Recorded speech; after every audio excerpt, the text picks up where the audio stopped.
Hi friends, it's Sarah from Ruffles and Rain Boots. Stay tuned for an announcement and boop, let's make this spring topiary gnome. As always, please give this video a like so I know you're here crafting. Okay, so the announcement is in the next week or two, I will be sharing a free pattern only for newsletter subscribers, so go ahead and sign up for that.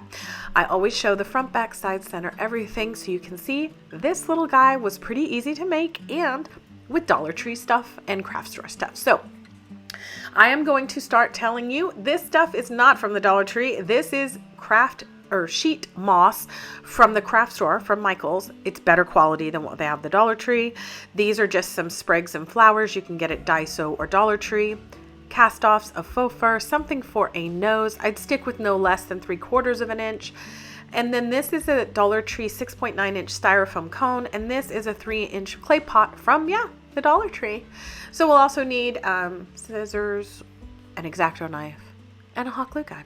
So we're gonna go on the back side here, and this is covered in a paper. And I don't know why, but I rip off this paper. So the only project I ever had fail when I took it out the following year, I had left this paper on, and it looked kind of weird.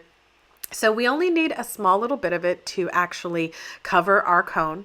If you have a 30-inch cone, you can still do this project. This sheet moss will cover your cone. You can piece it together and no one will ever know. So I'm just getting an idea of how high or how wide of a piece I need to cut before I take all of the paper off of that end. So I'm just going to set this big piece aside and use that for another project. Now this over here, all we're going to be doing is wrapping it like in a kind of like a spiral. So I'm just going to cut this part off over here and again, use it for another day. This is not a clean project. So if you want to keep a little mini vacuum handy or just brush it off into the trash like I do, you can. So you can see here, we're going to be ending up cutting off the bottom, but we do need a little overhang. So don't cut it or don't make it too short. We also need to roll the top into a little spiral. So just make sure you have enough room for both of those things. I apologize for the coughing. Basically, I love that you all asked about us. Thank you so much. My family is basically better, but we have these lingering coughs as most of the country does right now. And it kind of stinks, but we're getting better. I was also asked about the hot glue pen that I had mentioned in last week or the week before's video. Y'all, I tried it today for the first time, making the cutest little cutie gnome. And the jury is still out because there's a couple of intricate, it gets hot and there's no on-off switch. The detail tip is nice. If you can't do the trigger function, it may be good. Like if you have arthritis or any kind of rheumatoid arthritis kind of situation where you can't do the trigger motion, you may be able to do it because it is very similar to holding a pen. But my hands are pretty small and I felt that I kept touching the hot part a lot. So we'll see. I'm going to try a couple more projects. I'll even show you maybe using it in some, but today I put it down and just heated up my hot glue gun. All right, so I'm going to cut off this no less than 1/2 inch, but mostly 3/4 of an inch. And then for the top up here, I have this little bark piece, so I'm going to nick that off because we're going to just roll this into a spiral so that we can make the tip of the cone. If you have some leftover fiberfill or anything, you can put it in the top right up here before you glue this, but I just use the actual moss to create the top of the cone. If you like your fingerprints, maybe put on some hot glue guards. Yeah, because it's hot. All right, so once that is done, now I'm not going to do the bottom just yet because I want to show you. You have a couple of alternatives. Again, you got to clean up. So this craft took 27 minutes total. So it is a good afternoon craft. You're not going to need a lot of room for it, but you will need to clean up. All right, so there's a couple ways you can do this. You can leave the moss and an overhang on the outside edge. You can tuck it in, or you can do like I am going to do, which just makes it kind of finishes it off a little bit nicer, and it just makes it easier to make a friction fit. You can absolutely glue this in. However, I don't think you need to just because it friction fits really well.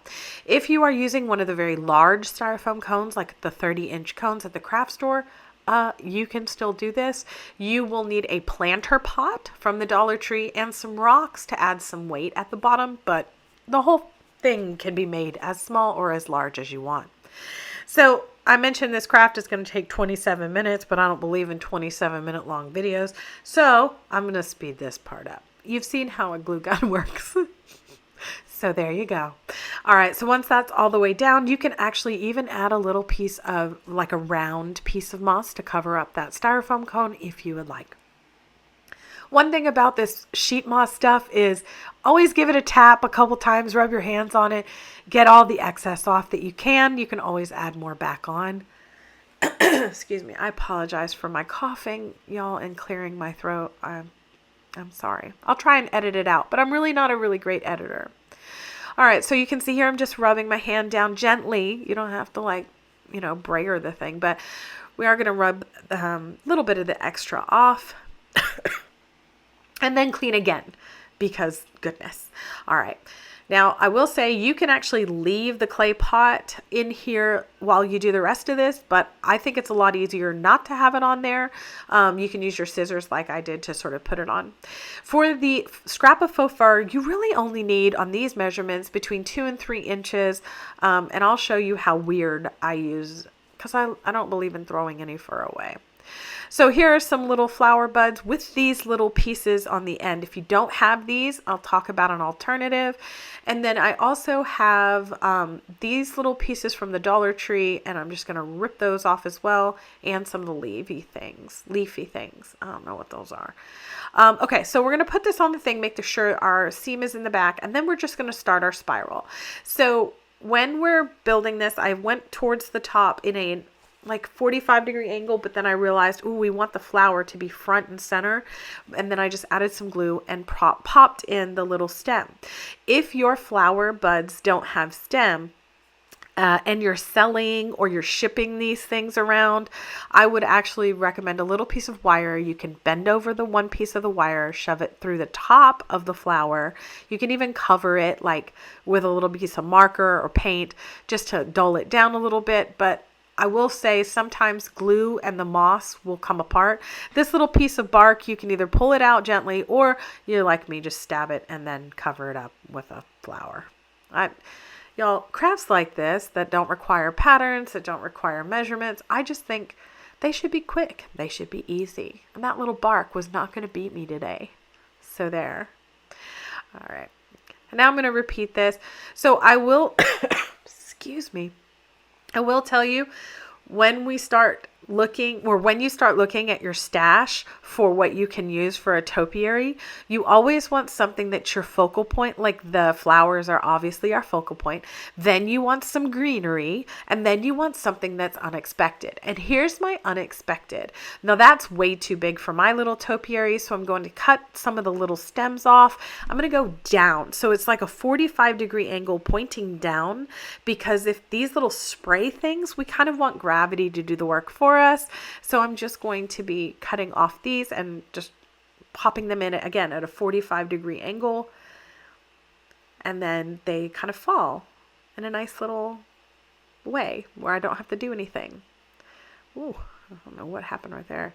All right. So you can see I'm going to push it in from the top. And then the greenery is going to go the opposite way.